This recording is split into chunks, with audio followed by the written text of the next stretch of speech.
kalau ada keturunan Nabi yang menyimpang, kemudian bodoh, tidak berakhlak, kemudian dipanggil Habib, yang dicintai apa dari dia? Kerusakan umat manusia di dunia ini adalah tanggung jawab para Habib.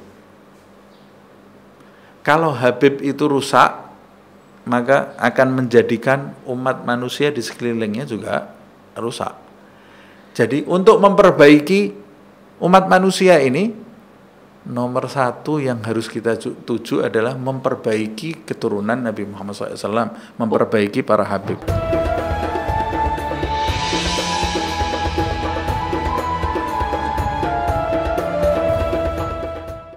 Assalamualaikum warahmatullahi wabarakatuh.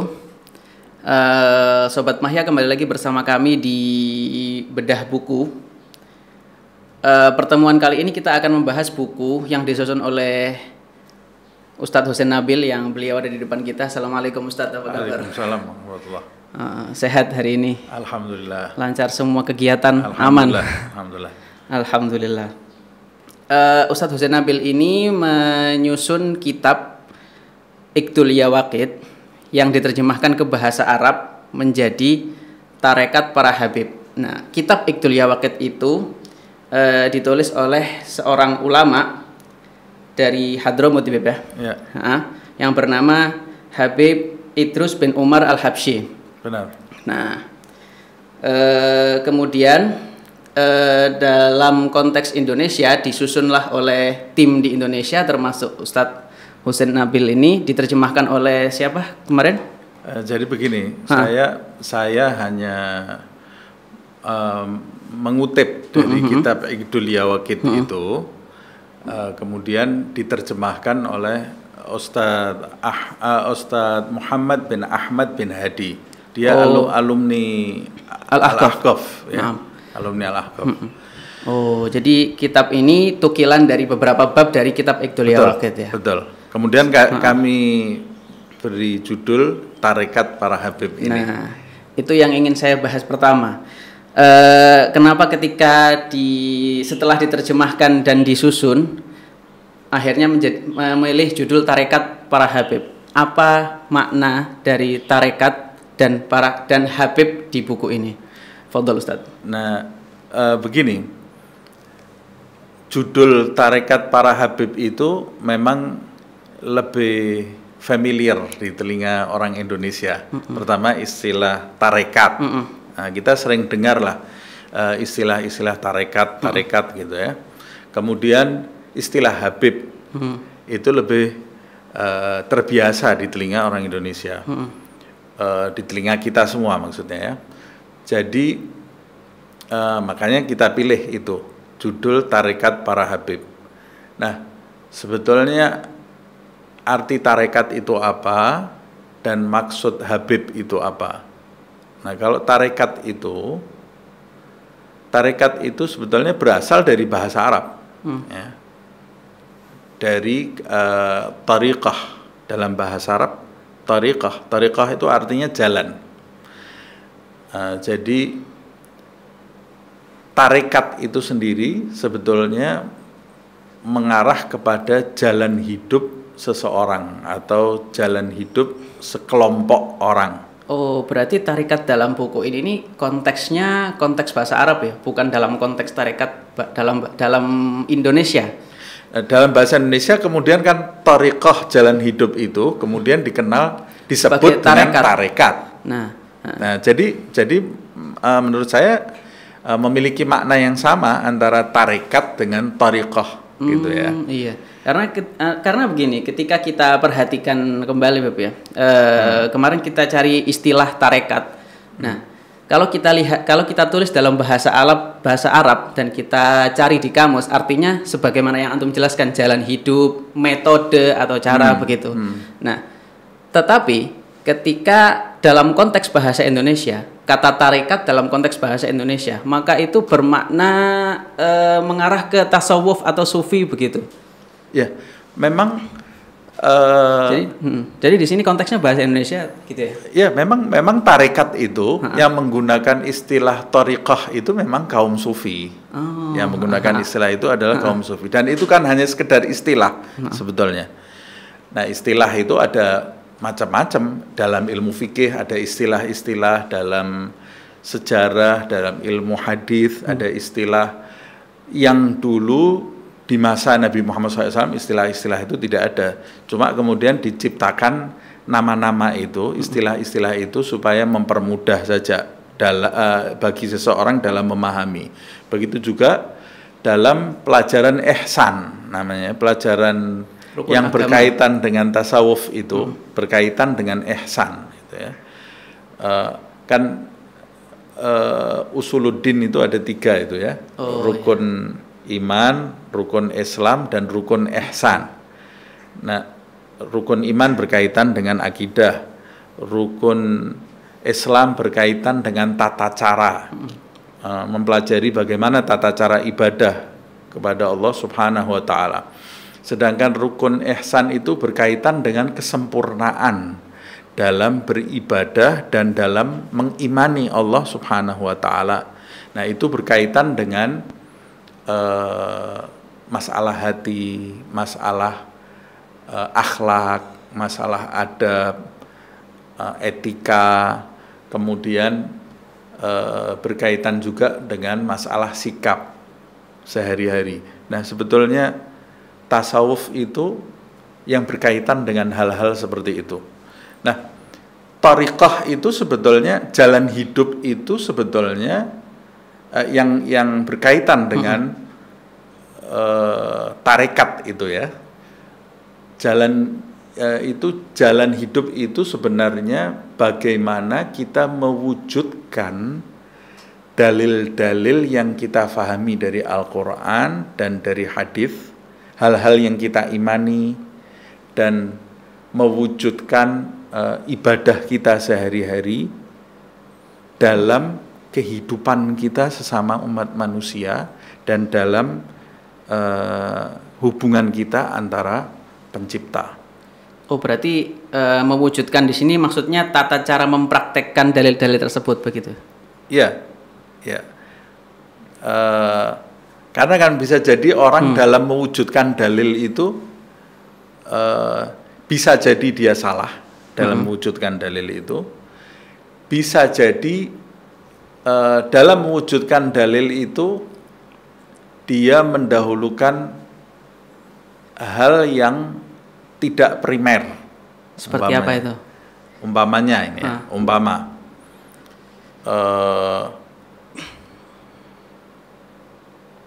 salah satu contoh di Indonesia inilah. Betul. Di Indonesia ini jihad itu maknanya sangat luas sekali. Ya. Di Indonesia. Jihad sendiri. Jihad itu maknanya sangat luas sekali. Jihad itu perang itu hanya sebagian kecil dari jihad. Nah, jihad itu sendiri kan artinya bagaimana kita menegakkan asma Allah Subhanahu wa Ta'ala dengan semestinya, menegakkan kalimat la ilaha illallah Muhammadun Rasulullah. Nah, orang yang tidak memahami dalil atau memahaminya dengan salah, dia bisa mendahulukan perang dari hal-hal yang lain, padahal situasinya itu tidak memerlukan peperangan. Umpama ini salah satu aja. Nah, atau orang yang harus bekerja untuk keluarganya, dia tinggalkan pekerjaan, dia duduk di atas sejadahnya, berzikir kepada Allah, itu hal yang baik enggak? Itu hal yang baik. Tapi itu masuk konteks jihad? Berarti itu masuk konteks jihad gitu? Bukan, ini masalah mana yang harus kita dahulukan? Masalah thariqah juga ini ya. Orang yang duduk meninggalkan pekerjaannya, dia beribadah, padahal yang wajib bagi dia harus bekerja untuk keluarganya. Nah, bisa juga thariqah itu bagaimana kita merumuskan sabda Nabi Muhammad SAW, kemudian mewujudkannya dalam kehidupan kita sebagai rutinitas yang harus kita jiwai. Umpamanya kayak umpamanya seperti zikir, macam-macam zikir yang dijelaskan oleh Rasulullah SAW. Macam-macam zikir, ada zikir A, zikir B, zikir C. Loh, saya harus baca zikir yang mana? Kalau saya mau baca semuanya, terus bagaimana caranya saya membagi waktu saya? Di dalam thariqah, di dalam tarekat, itu dirumuskan oleh orang-orang yang mencapai kedudukan di sisi Allah Subhanahu wa taala. Jadi sebetulnya mereka itu tidak menciptakan tarekat itu, tapi mereka itu dengan keahlian yang diberikan oleh Allah Subhanahu wa taala dan kejernihan hati mereka, mereka itu bisa merumuskan sabda Nabi dan ayat-ayat Allah. Mereka ini siapa? Orang-orang yang punya kedudukan tinggi di sisi Allah Subhanahu wa taala itu. Dia bisa merumuskan sabda Nabi dan ayat-ayat Allah Subhanahu wa taala di dalam dirinya, di dalam kehidupannya, dan meletakkan menjadi tugas-tugas yang harus mereka lakukan secara rutin, zikir, dalam bersedekah, dalam berpuasa, dalam hubungan dengan manusia, hubungan dengan keluarga, hubungan dengan sahabat, bahkan sampai dengan hewan. Kemudian itu menjadi sikap yang perlu dicontoh. Makanya mereka punya murid, punya pecinta yang kemudian mengikuti jalan hidup mereka, punya keluarga yang mengikuti jalan hidup seorang kekasih Allah ini, yang kemudian jalan hidup mereka itu menjadi cara bagi orang-orang ini, cara menjalani hidup yang benar. Lantas mereka sendiri mencari cara itu dari mana? Karena tadi sesuai yang kita diskusikan bahwa saat Rasulullah mengajarkan berbagai macam zikir, ini kalau boleh saya menyimpulkan sedikit tadi ya, kita tidak diwajibkan untuk melakukan semuanya, tapi kita boleh memilih sesuai kemampuan kita dan kondisi. Betul. Nah, berarti para guru tersebut melakukan semua itu, atau dia memilih juga? Maka bagaimana konteksnya dalam kehidupan dia sendiri? Ya, mereka menyaring mana yang paling tepat mereka lakukan, mana yang tepat dilakukan orang awam. Nah, kemudian kan ada orang datang ke mereka belajar, kemudian mereka mengajarkan untuk kamu, untuk kondisi kamu, ini yang harus dijalankan, ini yang harus dijalankan. Walaupun pada hakikatnya sumbernya mereka semua adalah Rasulullah SAW. Jadi sebetulnya tarekat yang ada ini semua kan tarekatnya Nabi Muhammad SAW. Cuma pengembangannya Nabi Muhammad memiliki sahabat, memiliki ahlul bait. Nah, cara mereka dalam menimba dengan Nabi Muhammad SAW kan berbeda-beda walaupun satu. Sumbernya sama, dalilnya sama, tapi implementasinya berbeda. Itu kan sikapnya berbeda-beda. Kalau sikap baiknya semua sikap baik, tapi dalam mewujudkannya di dalam kehidupan sehari-hari. Nah, dari sahabat-sahabat itu ada tabi'in, tabi'ut tabi'in, dan begitu sampai berkembang banyak tarekat sekarang ini ya. Betul sekali. Ya. Ya, sesuai tadi yang saya sempat browsing tadi soal tarekat. Nah, yang kita tahu tarekat itu orang melakukan zikir sesuai dengan apa ya? Gurunya dan pengikutnya ada tarekat tersendiri, tarekat begini, tarekat begitu. Ya. Para orang-orang sufi itu. Nah, walaupun kan semua mereka sumbernya adalah kembali kepada Rasulullah SAW. Nah, tapi tarekat itu yang harus jelas adalah tarekat itu memiliki mata rantai sampai ke Nabi Muhammad SAW. Sebab ada juga tarekat yang tidak jelas gitu. Di zaman ini. Bahkan bukan di zaman ini, di zaman dulu juga banyak juga tarekat yang tidak jelas. Seperti apa? Di zaman dulu aja. Saya tidak tahu namanya tarekat apa, tapi yang jelas yang namanya tarekat itu, dia harus bersumber dari Al-Quran dan dari Sunnah Nabi Muhammad SAW. Nah, jalan hidup pemuka tarekat itu ya harus jalan hidupnya seperti jalan hidup Nabi Muhammad SAW. Kalau jalan hidupnya menyimpang dari jalan hidup Nabi Muhammad SAW, yaitu bukan tarekat yang kita maksud. Itu tarekat yang tidak jelas gitu ya. Jalan hidup, tapi jalan hidup yang tidak jelas.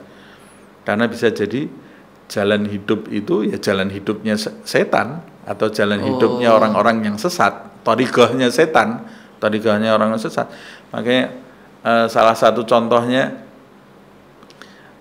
umpamanya kisah Syekh Abdul Qadir Jailani itu ya. Pada saat dia mencapai puncak mujahadahnya, tiba-tiba dia didatangi iblis yang menjelma.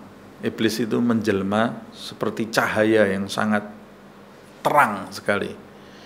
Jadi itu memang kadang-kadang dialami oleh mereka yang menjalani thariqah, walaupun tidak semuanya. Nah, tapi Syekh Abdul Qadir Jailani mengalami itu ketika sampai di puncak mujahadahnya. Iblis itu mendatangi dia, yang datang iblis, bukan anak buahnya lagi ini ya, karena kelasnya kelas tinggi ini. Cahaya yang terang, kemudian terdengar suara di balik cahaya itu, wahai Abdul Qadir, mulai saat ini aku halalkan untukmu hal-hal yang tadinya aku haramkan. Jadi dia menjelma menjadi seakan-akan itu suara Tuhan. Oh, gitu. Nah, orang yang tidak punya pondasi yang kuat di dalam agama pasti melihat cahaya seperti itu, kemudian mendengar suara itu, percaya. Dia akan bangga sekali terhadap kondisi seperti itu, percaya mengikuti. Tapi Syekh Abdul Qadir Jailani itu tidak demikian. Dia orang yang pondasi agamanya sangat kuat, pondasi syariatnya, pondasi tauhidnya sangat kuat. Makanya dia mengatakan, diam engkau wahai yang terlaknat. Dia tahu kalau itu iblis. Tiba-tiba cahaya itu redup, hilang cahayanya. Kemudian iblis itu balik bertanya, dari mana engkau tahu kalau aku ini iblis? Dari ucapanmu, aku halalkan hal-hal yang tadinya aku haramkan. Itu sudah tidak masuk di akal. Kemudian di kisah itu disebutkan, ini disebutkan di kitab ya. Iblis itu mengatakan kepada Syekh Abdul Qadir Jailani, dengan caraku ini aku telah menyesatkan ratusan pemuka tarekat. Ratusan pemuka tarekat. Pemukanya loh ya, bukan muridnya ini ya, tokohnya ini ya. Dengan cara ini aku telah berhasil menyesatkan ratusan pemuka tarekat. Bayangkan itu. Ratusan pemuka. Bukan satu pemuka ya. Bukan. Padahal satu pemuka itu memiliki ribuan murid. Oh iya betul. Tapi ini ratusan pemuka. Iya, dan luar mungkin biasa. itu turun terus ada terus kan. Ya mudah-mudahan kita selamat dari hal-hal yang menyimpang. Jadi makanya ini jelas sekali ini tarekatnya siapa? Ini tarekat para Habib. Para Habib. Nah, kalau Habib bagaimana? Nah, siapa yang dimaksud Habib di sini? Habib itu sendiri, Habib itu kan sebetulnya ya bahasa Arab juga. Habib itu hub, bukan? Ya dari hub, dari cinta. Jadi Habib itu panggilan untuk orang yang dicintai. Panggilan untuk orang yang dicintai. Panggilan untuk orang yang dicintai. Ya, dalam bahasa Arab kadang-kadang seseorang itu memanggil kakeknya Habib. Oh, gitu. Habib, kenapa? Karena kakeknya itu dicintai. Nah, kadang-kadang seorang suami memanggil istrinya Habibah atau Hubabah, Habibah. Nah, itu karena yang dicintai. Karena dia yang dicintai. Jadi secara umum Habib itu adalah orang yang dicintai. Oh ya, berarti kata yang digunakan untuk memanggil orang lain, bukan menyatakan diri kita sendiri. Bukan Benar ya. Itu panggilan untuk orang lain, untuk orang yang dicintai gitu ya. Nah, itu secara bahasa. Betul. Tapi kemudian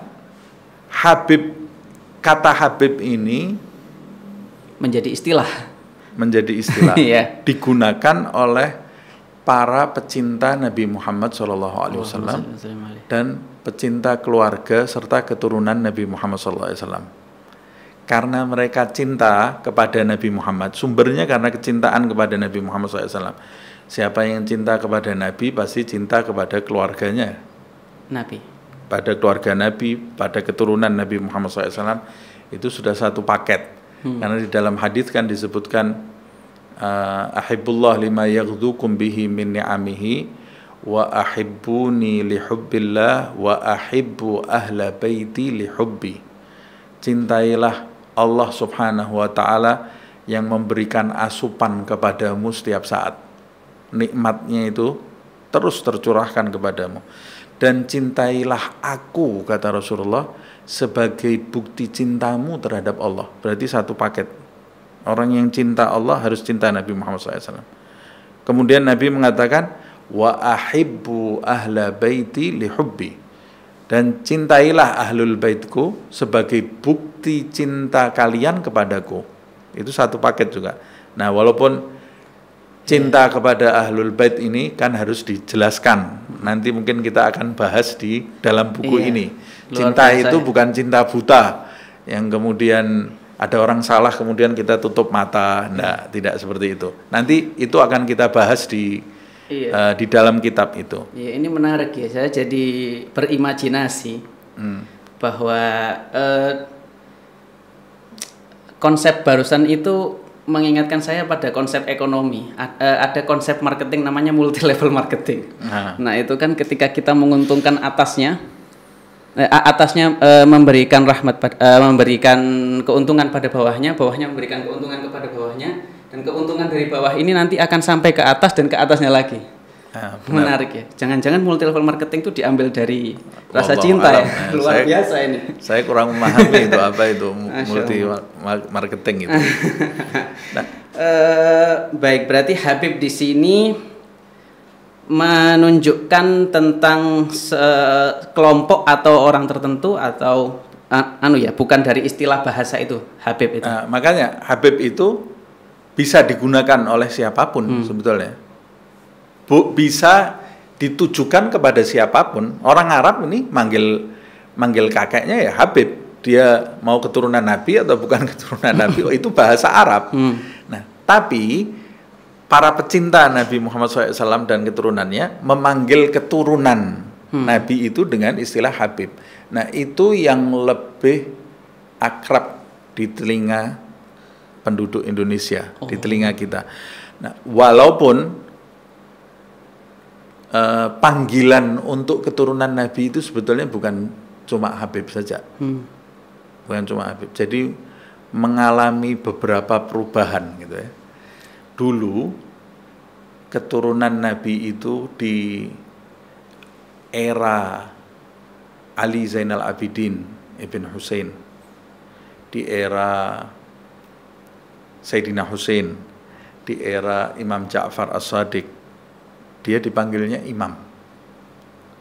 Nah, makanya kalau kita lihat di kitab Imam Husain, Imam Ali Zainal Abidin, tidak ada Habib Ali Zainal Abidin, Imam Ali Zainal Abidin, Imam Ja'far As-Sadiq. Itu konteksnya ketika beliau masih dipanggil imam, panggilan imam itu dari pecintanya juga atau memang itu derajat yang beliau capai? Jadi pecintanya memanggil imam dan memang beliau pantas dipanggil imam. Pantas dipanggil imam. Saya mau menceritakan perubahan yang terjadi itu mungkin juga karena perubahan zaman, bisa juga perubahan kualitas. Habib itu mengalami kemerosotan juga yang menyedihkan gitu ya. Oh, ini konteksnya bukan kata Habib lagi ini. Bukan kata Habib ini. Saya kan katakan di awal tadi. Jadi sebetulnya keturunan Nabi itu tidak sekedar dipanggil Habib, bahkan dulu tidak ada yang memanggil Habib. Dipanggil imam. Sampai di masa-masa Imam Ahmad Al-Muhajir. Nah, kemudian di bawah itu berubah, dipanggil Syekh. Bukan dipanggil imam lagi. Syekh Faqihil Muqaddam. Syekh Abdurrahman As-Segaf, Syekh Abdullah Al-Idrus, Abdullah bin Abu Bakar Al-Idrus, Syekh Abu Bakar bin Salim, bukan Habib, Syekh Abu Bakar bin Salim. Setelah itu jadi Habib. Setelah itu jadi Habib. Habib Umar bin Abdurrahman Al-Attas, Habib Abdullah bin Alawi ibn Muhammad Al-Haddad, Habib Idrus bin Umar Al-Habsyi, Habib Ali bin Muhammad Al-Habsyi. Setelah itu, masa setelah ini, setelah Habib Ali Al-Habsyi ini, dipanggilnya Sayyid. Apa faktornya kira-kira Ustadz? Apakah derajat yang dia miliki berbeda atau memang penggemar ini pengen membuatnya menjadi lebih puitis atau gimana gitu, makanya diambil dari kata cinta gitu? Semuanya istilah-istilah itu kan istilah-istilah baik ya. Sayyid, Habib, istilah-istilah baik. Tapi kemudian mungkin menjadi seperti ini ya. Wallahu alam, tapi apa karena ada kualitas keilmuan yang berbeda antara yang keturunan yang atas dengan yang berbawah gitu? Sebetulnya mereka itu semua bintang-bintang. Betul. Mereka itu bintang-bintang. Tapi kemudian kan biasa orang kemudian merasa saya ini tidak seperti yang di atas gitu ya. Di setiap zaman itu orang pasti merasakan itu. Saya tidak seperti yang di atas. Nah, makanya kemudian istilah itu jadi bergeser gitu ya. Istilah itu jadi berubah. Mungkin seperti itu. Antara dia request memang untuk tidak dipanggil imam gitu ya, karena dirinya merasa tidak seperti yang di atas. Boleh jadi. Saya tidak paham juga. Tapi itu kalau tidak salah dijelaskan oleh Habib Muhammad Asy-Syatiri kalau tidak salah. Habib Muhammad bin Ahmad Asy-Syatiri ya. Dijelaskan di dalam buku apa alasannya pergeseran panggilan atau julukan untuk Habib itu. Nah, sampai kemudian yang terakhir Sayyid. Nah, kalau kita mendengar istilah Habib zaman kita ini, Habib itu kalau yang di pusatnya, yang di Hadramut itu, yang dipanggil Habib itu sudah orang-orang besar. Habib Abdullah bin Alwi Al-Haddad. Habib itu orang yang secara istilah saja orang yang dicintai gitu loh. Jadi kalau orang dipanggil Habib itu berarti orang yang pantas untuk dicintai. Nah, cuma kan kita tahu sendiri, kita mengetahui bahwa keturunan Nabi itu tidak seperti Nabi, tidak maksum. Dia bisa bodoh, tidak berilmu, walaupun nasabnya tetap bersambung ke Nabi Muhammad SAW. Sebetulnya dia punya gen yang baik, tapi dia tidak memanfaatkan itu. Dia bisa bodoh, dia bisa sesat. Dia bisa sesat juga kalau dia tidak mengikuti jalan hidup yang benar, ya dia bisa sesat. Nah, kalau ada keturunan Nabi yang menyimpang, kemudian bodoh, tidak berakhlak, kemudian dipanggil Habib, yang dicintai apa dari dia? Yang harus dicintai, ya dicintainya setidaknya karena nasab. Tapi kan tabiat manusia itu akan mencintai sesuatu yang bisa dicontoh gitu loh, bisa akan memuliakan sesuatu yang pantas dimuliakan gitu loh. Nah, Habib itu berkaitan dengan itu, kemuliaan itu. Nah, itu kan cuma sekedar kemuliaan darah saja, tapi tidak dia wujudkan dalam kehidupan sehari-hari. Luar biasa. Nah, makanya kemudian ya sudah paling aman dipanggil Sayyid. Nah, Sayyid itu ya Sayyid. Dia seorang Sayyid itu konteksnya dalam bahasa Arab walaupun pun itu tetap raja atau pangeran gitu kan. Ya, Sayyid itu tuan. Dipanggil tuan. Artinya dalam kata Sayyid itu masih terdapat unsur penghormatan. Sangat. Nah, itu. Sebetulnya makna Sayyid itu bisa luas juga. Sayyid itu sesuatu yang mulia juga gitu ya. Tapi ya wallahu alam, saya hanya cuma sekedar menyampaikan saja ada pergeseran dalam julukan itu. Alasan yang saya sampaikan itu hanya rekaan saya saja. Iya, menarik ya. Tapi di Indonesia ini Tidak ada orang panggil Sayyid. Habib. Masih tetap Habib. Makanya kalau saya gunakan tarekat para Sayyid, orang nggak ada yang paham. Nggak ada yang paham. Nah, itu alasan kenapa saya kemudian memberi judul tarekat para Habib. Para Habib. Iya, menarik. Karena dari bahasanya sendiri kita bisa melihat ini konteksnya Indonesia dan keadaan Sayyid di Indonesia masih dipanggil Habib di sini, sehingga untuk lebih memahami memilih Habib. Jadi gitu, Beb ya. Iya. Kalau orang Indonesia pasti tahu lah. Kita sebagai orang Indonesia kita pasti tahu Habib yang dimaksud adalah keturunan Nabi. Tidak ada yang lain. Betul, luar biasa. Yang menarik tadi itu ketika antum menyampaikan bahwa sampai sekarang itu keturunan Nabi itu tuh masih dipanggil Sayyid atau Habib gitu. Nah, ketika kita hubungkan dengan konteks yang awal tadi bahwasanya kata Habib atau Sayyid itu tuh diciptakan oleh penggemarnya atau pecintanya. Nah, berarti ada sejarah besar yang membuat orang itu masih menganggap para sadah yang sebenarnya tidak punya ilmu dan yang tidak sesungguhnya pantas untuk dipanggil Habib sebagaimana Habib Abdullah Haddad dan lain-lain itu tetap dipanggil Habib oleh pecintanya. Berarti ada sejarah besar di situ. Iya, bukan lagi besar, sejarah yang sangat menakjubkan. Apa faktornya yang membuat orang tetap mencintai? Ya, karena memang akar para Habib itu, asal usul para Habib itu, akarnya, asal usulnya adalah sesuatu yang baik, bersumber dari Nabi Muhammad SAW. Yang kedua, mereka para Habib yang dulu itu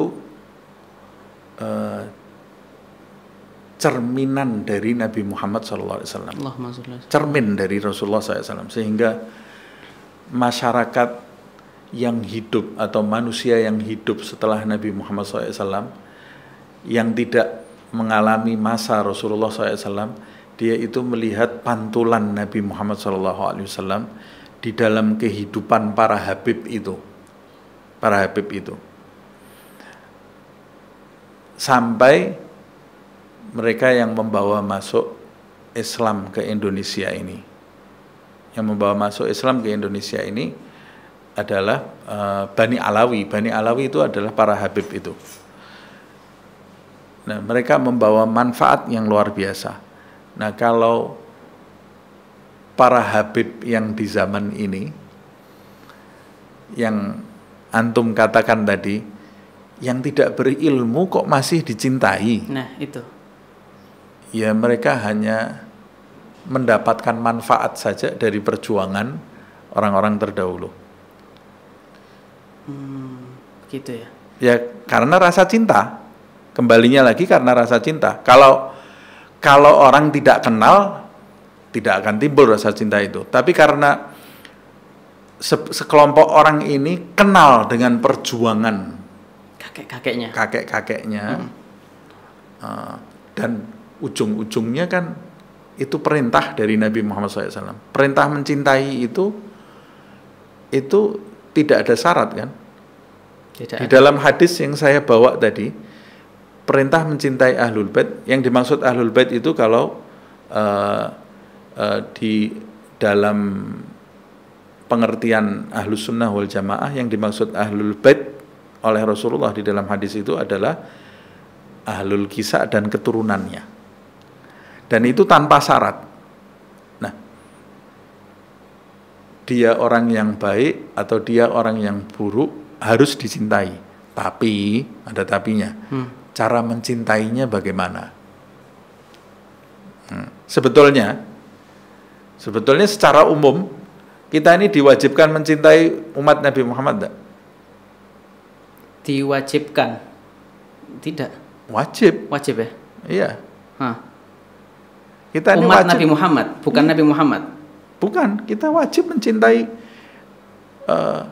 Ya saya boleh sebut itu wajib, sebab Nabi Muhammad SAW itu sampai bersabda, la yu'minu ahadukum hatta yuhibba li akhihi ma yuhibbu li nafsihi. Ya.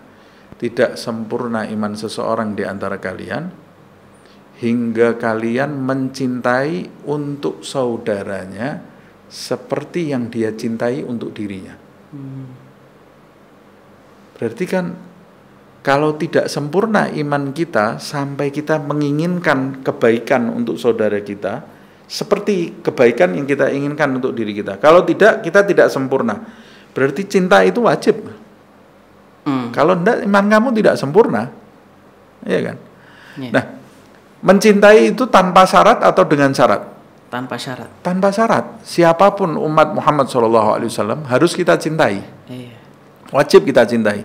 Tapi kan cara mencintai kita berbeda-beda. Kalau ada orang yang buruk, ya kita tidak boleh mencintainya dengan membiarkan dia. Itu bukan mencintai namanya. Kalau dia berbuat salah, ya harus kita ingatkan. Sama seperti itu juga dengan Habib. Kalau kita cinta betul terhadap seorang Habib, Habib itu menyimpang dari jalan Nabi Muhammad SAW, harus kita tarik menuju kepada jalan kakeknya Muhammad SAW. Nah, seperti itulah yang dimaksud dengan mencintai yang benar. Nah, kalau yang dimaksud mencintai itu dengan membiarkan Habib itu seakan-akan dia ini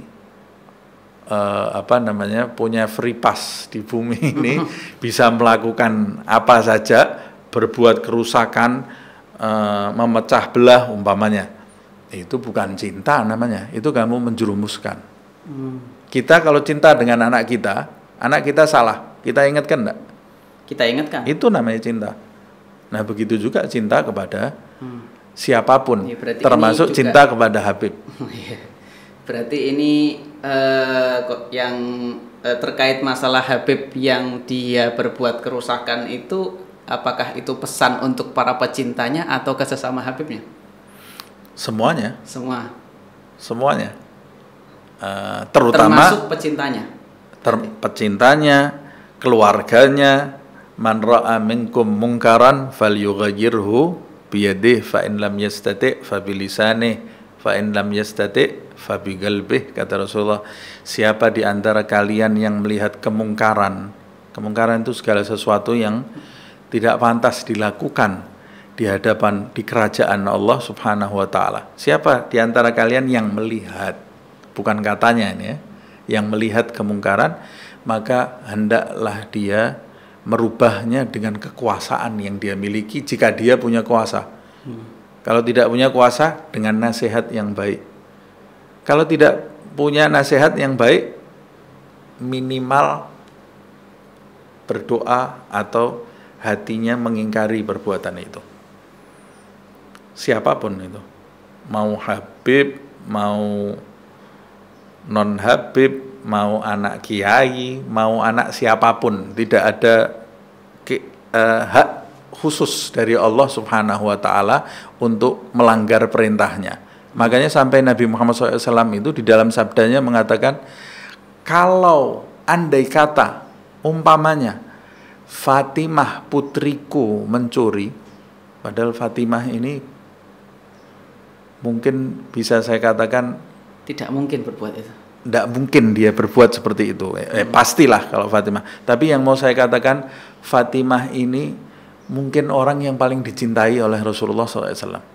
Sampai Nabi sendiri mengatakan, Fatimah bid'atun minni. Fatimah itu bagian dari aku. Siapa yang menjadikan dia bahagia, menjadikan aku bahagia. Siapa yang menjadikan dia murka, maka menjadikan aku murka. Yabsituni may yabsituha, wa yaghbituni may yaghbituha, kata Rasulullah SAW. Tapi Rasulullah di dalam sabdanya mengatakan, kalau andai kata anakku Fatimah itu mencuri, maka aku akan potong tangannya. Aku sendiri. Ya, Rasul mengatakan, aku akan potong tangannya. Jadi hukum itu harus ditegakkan. Islam itu datang dengan rahmat dan cinta. Tapi Islam itu adalah agama yang membawa konsep keadilan. Bukan sekedar cinta, tapi adil. Kalau cuma cinta itu bisa menjadikan orang keblinger tadi itu ya. Karena cintanya yang menggebu-gebu bisa salah dalam memahami, kemudian melindungi perbuatan mungkarnya. Padahal perbuatan mungkar itu tidak boleh dilindungi. Tapi Islam itu membawa keadilan. Yang salah harus dihukum salah, yang benar harus didukung. Iya, luar biasa. Dalam cinta pun harus ada filternya ya. Harus adil. Karena memang apa ya? Cinta itu akan, ketika kita mencintai sesuatu, maka apapun yang terjadi pada hal tersebut akan terlihat manis. Betul. Walaupun jelek. Nah, logika sudah tidak berguna lagi. Padahal Islam itu kan ajaran wasat yang ada di tengah.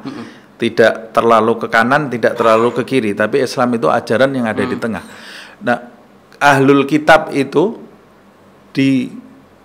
oleh Allah Subhanahu wa taala dikritik di dalam ayat itu. Kesalahan mereka diantaranya kan yuharrifunal kalimah, merubah kalimat. Maksudnya merubah kalimat di situ yaitu menjadikan ajaran agama Allah yang harusnya ada di tengah, karena mereka tafsirkan dengan salah, menjadi berat sebelah.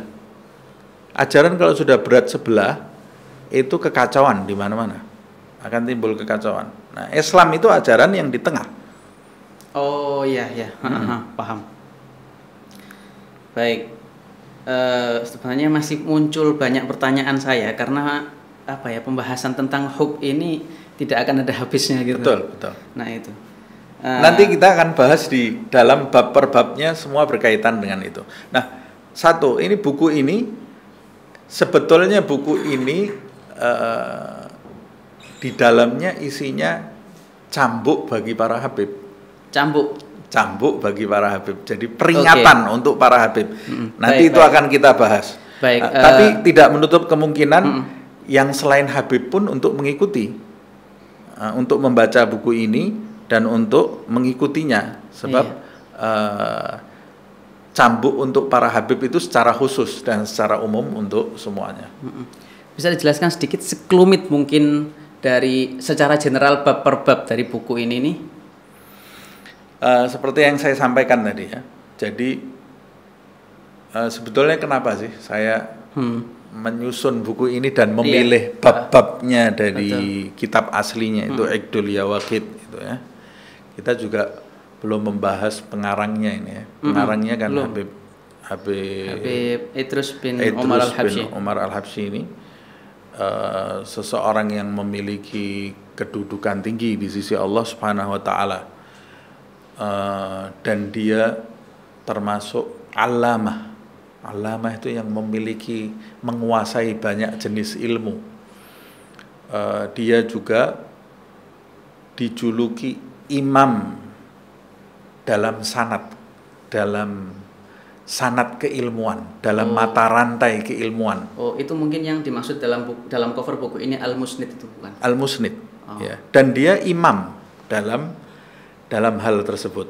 Imam dalam hal sanad atau kesanatan, sanad dalam keilmuan. Luar biasa. Jadi banyak guru-guru besar yang kita ketahui itu muaranya kembali kepada Habib Idrus ini. Iya, baik. Yang menggabungkan banyak sanad dalam satu pribadi ini, karena dia ini berguru dengan banyak guru, yang habib, yang non habib, yang dari Hadramut atau yang di luar. Pada saat beliau itu pergi haji, dia manfaatkan untuk bertemu dengan ulama-ulama, dan dia sudah mengenali tokoh-tokoh atau guru-guru sejak usia 5 tahun. Sejak usia 5 tahun. 5 tahun. Dia lahir di kota Ghurfah. 5 tahun itu pada awalnya mengenali guru-guru dalam arti dikenalkan atau inisiatif dia untuk dikenalkan. Dikenalkan. Jadi di usia 5 tahun pun saya belum masuk TK. Iya. Luar biasa. Jadi usia 5 tahun itu dia dibawa oleh pamannya sendiri yang bernama Muhammad. Itu pamannya juga seorang yang alim. dibawa ke majelis-majelis yang sering dihadiri oleh pamannya itu dan dipertemukan dengan guru-guru itu. Dia sudah hadir di majelis tadi di usia 5 tahun loh. Di usia 5 tahun ini kita masanya kita masih bermain-main itu, tapi dia sudah memiliki sikap seperti itu sampai dia belajar Al-Quran dengan pamannya walaupun tidak menghatamkan itu. Lalu wafat pamannya, terus berguru dengan ayahnya sendiri, Habib Umar, dan kemudian berguru dengan banyak ulama, Jadi kalau kita baca sejarah pembelajaran dia ini luar biasa, dan dia memiliki banyak murid. Kemudian dalam ibadah juga luar biasa, dalam akhlak beliau juga seorang yang mumpuni dalam akhlak, dikenal orangnya sangat pemaaf. Sangat pemaaf Habib Idrus bin Umar ini, dan kita tidak heran karena dia punya garis sampai kepada makhluk yang paling pemaaf, Nabi Muhammad SAW. Ya. Itu secara nasab dan sanad. Secara nasab, sanad. Jadi nasab itu sebetulnya ada nasab tanah, ada nasab ruh. Nasab ruh itu kalau jalan hidupnya sudah nyambung dengan Nabi, itu nasab ruh. Kalau nasab tanah cuma darah saja, bin itu. Nah, orang itu kalau dia tidak punya nasab tanah, minimal dia punya nasab ruh. Nah, nasab ruh sama nasab tanah, lebih mulia mana? Nasab ruh lebih mulia. Jalan hidupnya nyambung ke Nabi daripada darahnya saja yang nyambung ke Nabi.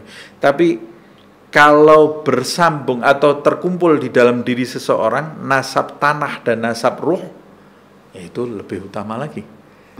Secara darah nyambung ke Nabi, jalan hidupnya juga nyambung ke Nabi, seperti Habib Idrus ini. Dia cerminan Nabi Muhammad SAW di masanya. Dia disebut pemaaf karena memang banyak diuji oleh Allah Subhanahu wa Ta'ala melalui gangguan makhluk di sekitarnya. Sering diganggu, dan yang mengejutkan lagi, gangguan itu datang kepada beliau dari orang-orang, dari penduduk setempat. Itu di kota Ghurfah itu ya. Sampai puncaknya beliau pernah berinisiatif mau pindah dari Ghurfah, sudah tidak tahan lagi, tapi akhirnya beliau memilih bersabar sampai wafat di situ. Murid beliau ini banyak, semuanya dari luar Ghurfah semuanya, dari luar kota Ghurfah. Kota Ghurfah ini kota tempat beliau tinggal. Tidak ada satupun dari di kota Ghurfah hanya yang menjadi murid beliau. Satu atau dua saja. Jadi Ghurfah ini di mana? Ghurfah itu ada di Hadramut. Di Hadramut, di Yaman bagian selatan itu. Nah, kembali lagi, kenapa saya tadi apa pertanyaannya itu? Di awal tadi itu? Sekelumit isi buku. Sekelumit isi buku itu ya. Ya. Nah, saya mau menjelaskan kenapa kok saya memilih buku ini. Sekaligus latar belakang disusunnya buku ini. Betul. Itu ya karena kerisauan saya. Jadi, dan saya yakin bukan sekedar saya ini, tapi banyak orang yang merasakan seperti itu. Kita berarti tidak bisa hasil diskusi juga ya. Betul.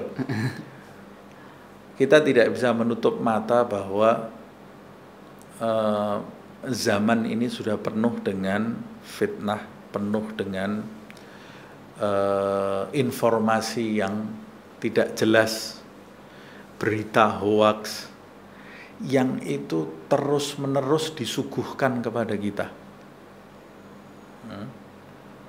Kemudian media sosial yang menjadikan orang individualis, egois, sudah tidak saling menyapa, majelis-majelis ilmu yang dicampur dengan kepentingan-kepentingan, sehingga majelis ilmu yang seharusnya menjadi oase digunakan menjadi alat untuk saling memecah belah, untuk saling menyakiti yang satu dengan yang lain.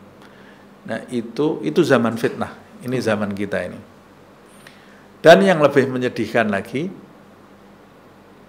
penyakit-penyakit atau fitnah itu juga menjangkiti para habib.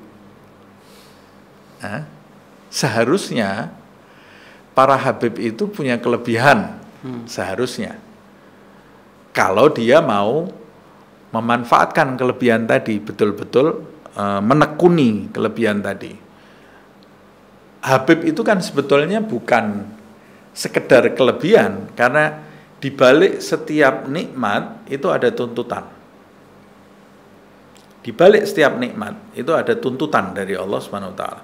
Semakin besar nikmat yang kau cicipi dari Allah, nanti pertanyaan Allah akan semakin banyak kepada dirimu. Nah, kehabiban itu karunia dari Allah, karena tidak ada orang mendaftarkan diri menjadi habib, tidak bisa. Karunia dari Allah. Tapi di balik karunia itu ada tuntutan dari Allah Subhanahu wa taala. Setiap habib yang bernasabkan kepada Rasulullah SAW itu suatu kebanggaan sekaligus suatu beban dan tanggung jawab yang besar di hadapan Allah Subhanahu wa taala,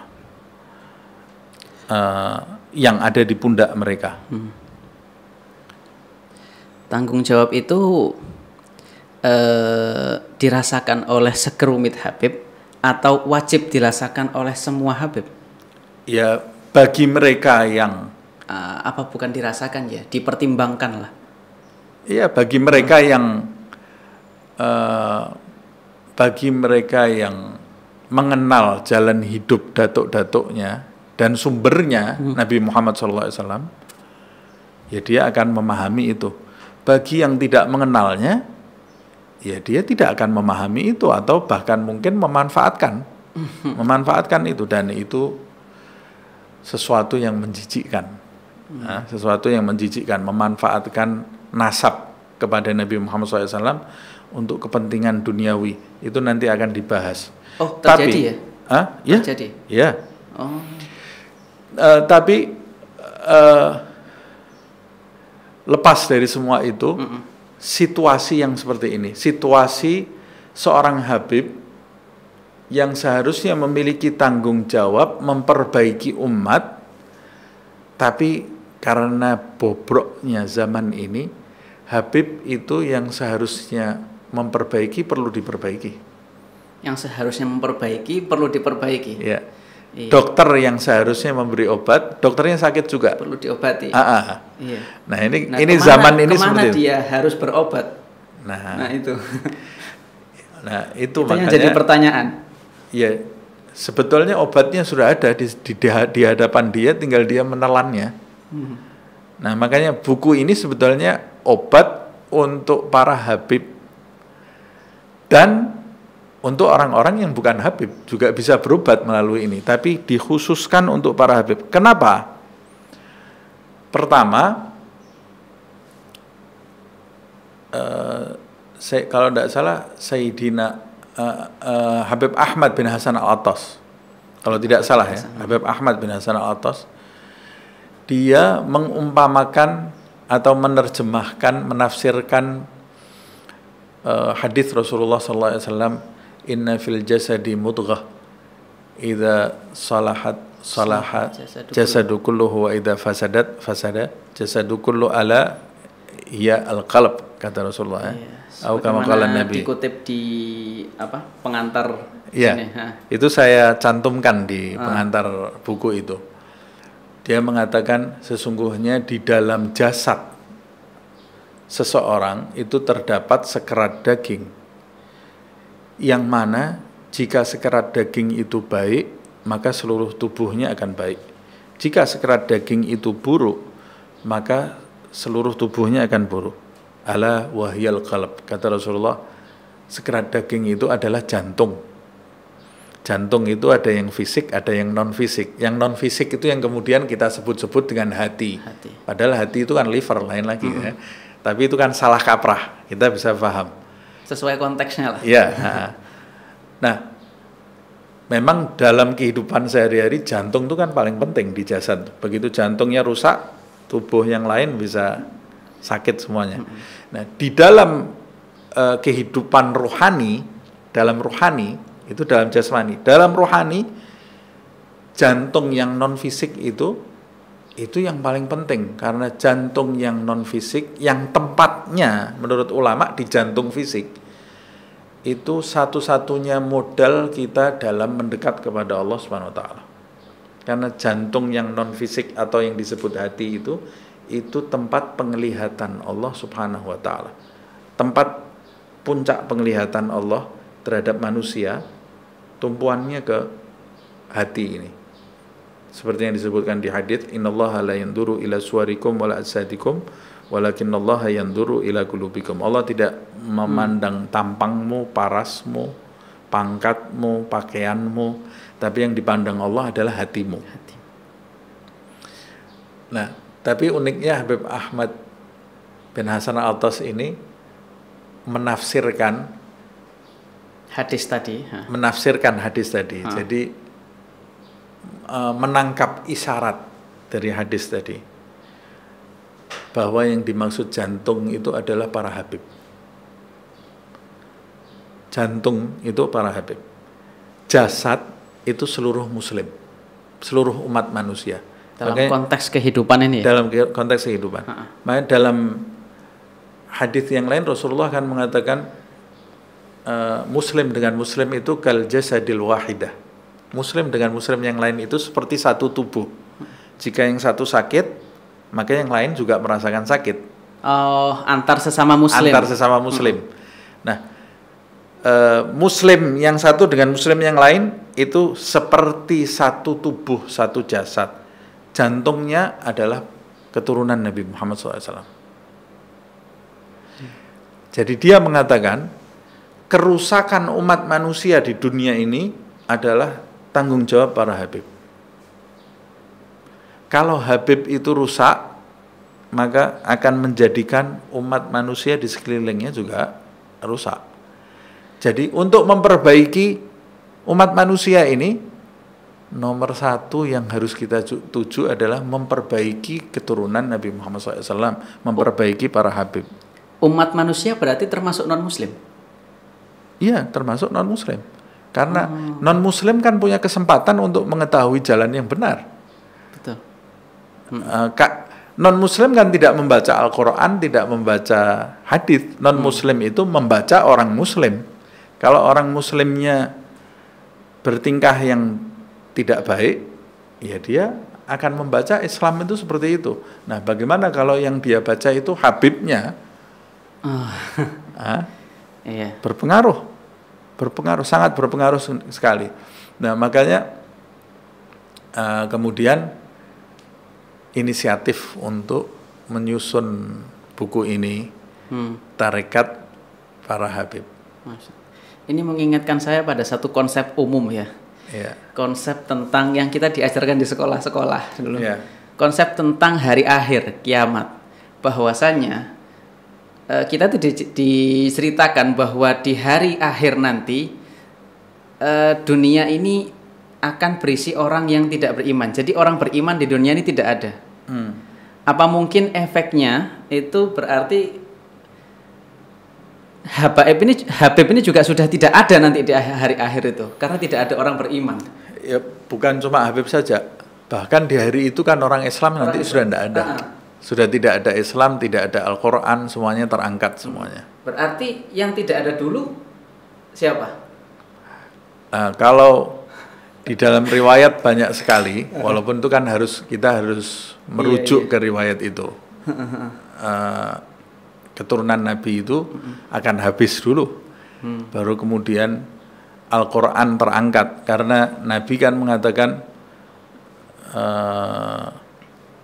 taraktu fikum ma in tamassaktum bihima kitaballah wa itrati, itu ya, di dalam hadis itu ya, aku akan meninggalkan untuk kalian dua pusaka, kitab Allah, dalam riwayat yang lain ats-tsaqalain, itu kan, dua pusaka yang besar, yang agung, kitab Allah.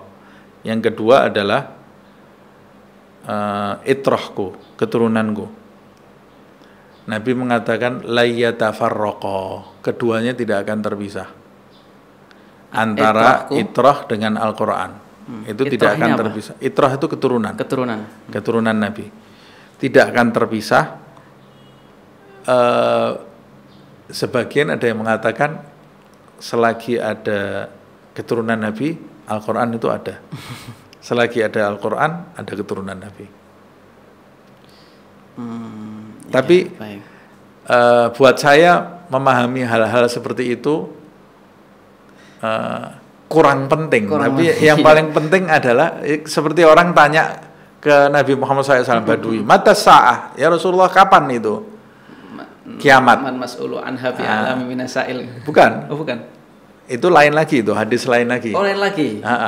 Kalau itu kan Jibril menyerupai manusia, tanya kepada Nabi, wa ma amaratuha, mata sa'ah, ya, kapan kiamat. Rasulullah SAW mengatakan mal mas'ulu anha bi'alam masail. Kalau ini yang mau saya sampaikan, seorang badui bertanya kepada Rasulullah SAW,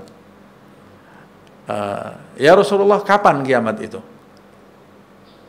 Pertanyaan kapan kiamat itu kurang penting buat Nabi Muhammad SAW. Tapi yang lebih penting adalah apa yang kau siapkan? Mada a'datta laha, apa yang sudah kamu siapkan untuk menyongsong kiamat. Nah, pertanyaan apakah Habib itu nanti habis dulu atau umat Islam dulu, nah itu memang disebutkan di dalam riwayat, walaupun kita nanti harus menelusuri dulu riwayat yang jelas.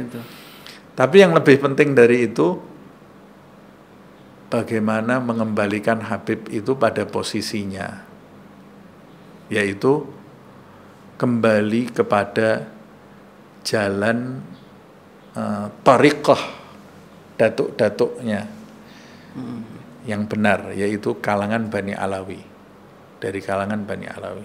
Jadi Habib ini kan keturunan Nabi Muhammad SAW yang jalurnya bersumber kepada Bani Alawi itu, ya, kabilah Alawi itu. Oke, sangat menarik sekali. Ini pembahasan ini nih mengembangkan jutaan pertanyaan, ya. Ketika kita tanyakan, bahkan kalau misal kalau kita dalam konteks Bismillah, kalau kita ngaji dulu itu, ketika ditafsirkan tinta satu laut pun tidak bisa. Iya, betul. Nah itu. Kalau kita tanyakan semua nanti akan kehabisan episode gini, karena pada kesempatan ini nanti akan dijadikan beberapa episode Ustaz, ya. Kita akan bahas ini bab per bab. Benar, insya Allah nanti kita akan bahas bab per bab, tapi tidak seperti kajian kitab gitu, ya, membaca satu persatu. Nanti mungkin yang mengikuti podcast ini bisa mendapatkan buku ini di Tokopedia atau di Shopee, bisa mengikuti dari rumah. Nanti bab per babnya akan kita bahas, tapi secara global saja. Oh iya, sekedar informasi untuk para pendengar, ya, bahwa buku Tarekat Para Habib ini bisa didapatkan di marketplace apapun, di Tokopedia ada, di Shopee ada. Sehingga ketika ingin mengikuti bisa beli di marketplace yang tersedia, yang kompatibel di gadget masing-masing. Baik Ustadz, mungkin untuk prolog pada pagi hari ini mungkin sampai di sini saja. Jadi kita baru mengkaji judulnya saja ini, ya. Mengkaji judulnya saja. Juga penulisnya. Iya, judulnya saja yang cukup bertafsir gitu. Iya, betul. Nah itu. Baik, terima kasih Ustadz Nabil. Sama-sama. Mohon maaf kalau ada pertanyaan-pertanyaan yang kurang menyinggung ini. Terlalu menyinggung malah tidak. Ya kita santai tapi mendapat ilmu lah, insya Allah. Alhamdulillah saya mendapat banyak ilmu hari ini. Baik, mari kita close pertemuan hari ini. Terima kasih. Saya mohon maaf. Assalamualaikum warahmatullahi wabarakatuh. Waalaikumsalam warahmatullahi wabarakatuh.